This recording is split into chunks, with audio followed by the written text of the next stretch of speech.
నమస్కరిస్తూ ఈనాటి సన్మాన గ్రహీత సాయిబాబా మాస్టర్కి హృదయపూర్వకంగా శుభాకాంక్షలు తెలియజేస్తాను రిటైర్మెంట్ సందర్భంగా. ఇక ఇక్కడ నేను ఈ సేవా సంస్థలో విద్యా విభాగానికి చూసుకుంటూ, అంటే నేను గవర్నమెంట్ టీచర్ అయినప్పటికీ ఉదయం సాయంత్రం ఇక్కడే సేవ చేస్తూ ఉంటాం. ఆ సేవా విభాగంలో సాయిబాబా మాస్టర్ వారానికి ఖచ్చితంగా ప్రతి సోమవారం ఇక్కడికి వస్తారు.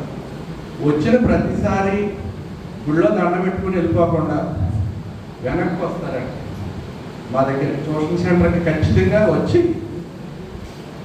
ఏంటి మాస్టర్ ఎలా చదువుతున్నారు, పిల్లలు ఏమన్నా అభివృద్ధి ఉందా, మనం ఏమన్నా చెయ్యాలా, ఇలాంటి సలహాలు కన్స్ట్రక్టివ్గా మనకి ఇస్తూ ఉంటారు.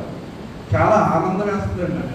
అంటే మిగతా ఎవరో మన భక్తులందరూ వచ్చి దేవుడి దగ్గరికి వెళ్ళి దండం పెట్టుకుని భజన చేసి అట్లాగా వెళ్ళిపోతుంటారు. ఈయన అందులో ఒక్కడే కానీ ప్రతి సోమవారం ఖచ్చితంగా నా దగ్గరికి వచ్చి కూర్చొని ఒక పావు గంట అన్నా కూర్చొని దాని పిల్లల యొక్క అభివృద్ధి కోసం మనం ఏం చేయాలి, ఇలా చేస్తే బాగుంటుందని చెప్పేసి ఆయన సలహా ఇస్తుంటారు. ఇప్పుడు నాకు చాలా ఆనందం వేస్తూ ఉంటుందండి. ఎందుకంటే అలాంటి